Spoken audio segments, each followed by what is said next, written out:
बाप तो हमें कर्म योग सिखाने आए हैं। तो कर्म योग का मतलब यह है कि कर्म इंद्रियों से कर्म तो करना है, लेकिन बुद्धि से इतना डिटैच होकर के रहना है कि वो इंद्रिय कोई विकृति न कर सके। विकृति माना विपरीत कृति। जो विपरीत कृति, विपरीत कार्य होता है नियम के विपरीत, उसको कहते हैं विकृति।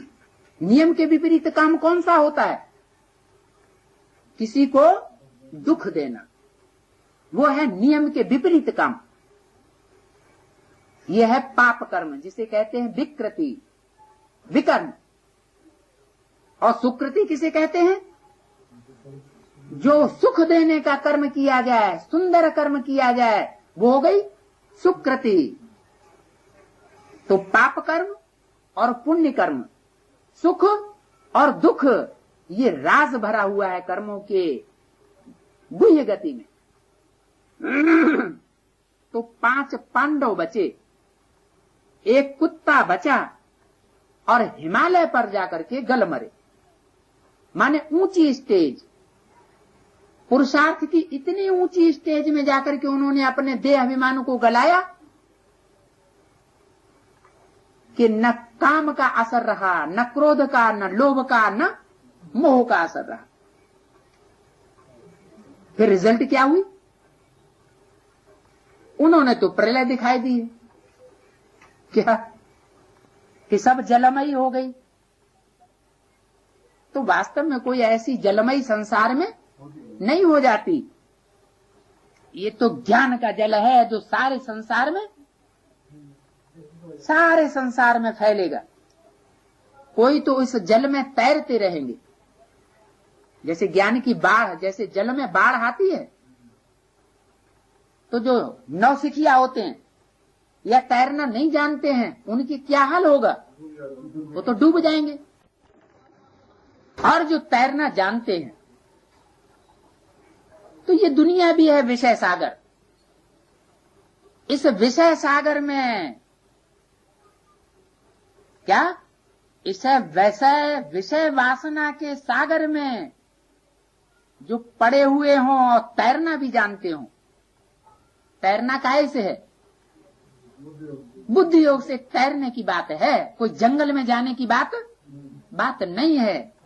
तो जो तैरना भी जानते हैं वो ही क्रॉस कर सकते हैं। ऐसे नहीं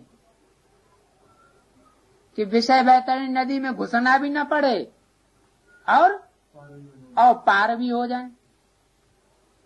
लेकिन वो कौन पार होंगे? वो ही पार होंगे जिन्होंने टाइम से पहले बुद्धि योग के अभ्यास का पक्का अनुभव कर लिया और लास्ट घड़ी में जाकर के कहीं प्रैक्टिस करने लग पड़े तो डूबना होगा, पार उतरना नहीं हो सकता। तो ये है राजयोग। जिन्होंने इस राज को समझा होगा वो कर्म योग को समझेंगे, और नहीं समझा होगा तो कर्म को अलग कर देंगे और योग को अलग कर देंगे।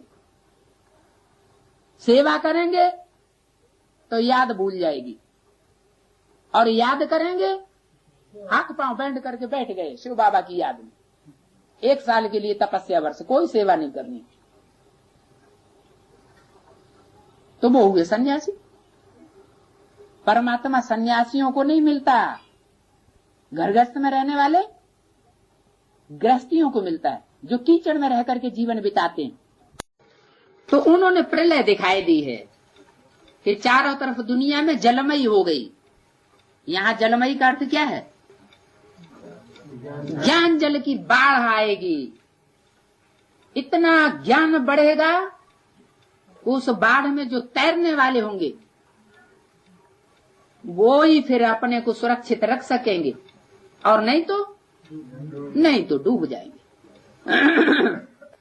जिसको कलयुगी कवियों ने भी बता दिया, आई ज्ञान की आंधी। तो जब आंधी आती है, जो पावरफुल होते हैं वो तो थमे रहेंगे और बाकी सब उड़ाए जाएंगे, उड़ाए ले जाएगी। जलमयी भल होती है, परंतु सारी दुनिया जलमयी नहीं हो सकती। उस जलमयी में बचेंगे कौन है? उन्होंने तो स्थूल जलमयी समझ ली कि सारी दुनिया में जल इतना ज्यादा बढ़ जाएगा, उसका जल का तल इतना ऊंचा हो जाएगा कि अमेरिका, ऑस्ट्रेलिया, अफ्रीका, यूरोप, ये जितने भी धर्मखंड हैं जो बाद में इमर्ज हुए, वो सब डूब जाएंगे। वो तो हुई स्थूल बात। ये स्थूल ड्रामा तो बाद में होगा। पहले क्या होगा? सूक्ष्म ड्रामा। कौन सा सूक्ष्म ड्रामा? कैसा होता है सूक्ष्म ड्रामा? होता है तो बताओ। हाँ, ज्ञान की जलमयी होगी। उस जलमयी में फिर क्या होगा? है?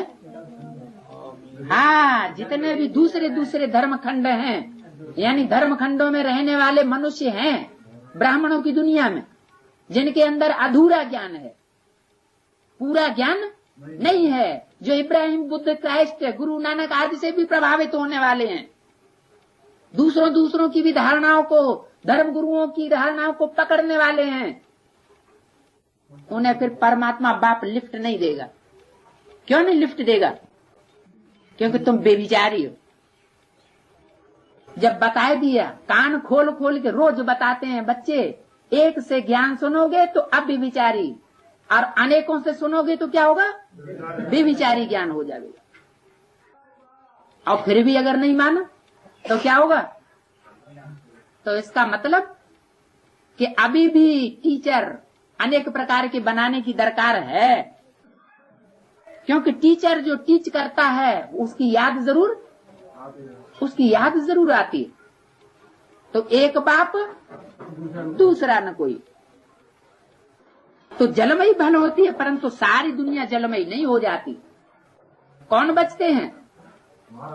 जो पक्के भारतवासी, मर्यादा पुरुषोत्तम, देवी देवता, सनातन धर्म की आत्माएं हैं, जिनकी बुद्धि में पक्का निश्चय है, एक बाप दूसरा न कोई।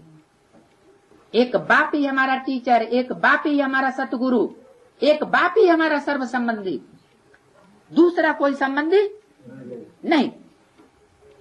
तो जिनकी अंत समय में ये धारणा 100% पक्की हो जाएगी, वो बचेंगे, बाकी सब खलास हो जाएंगे।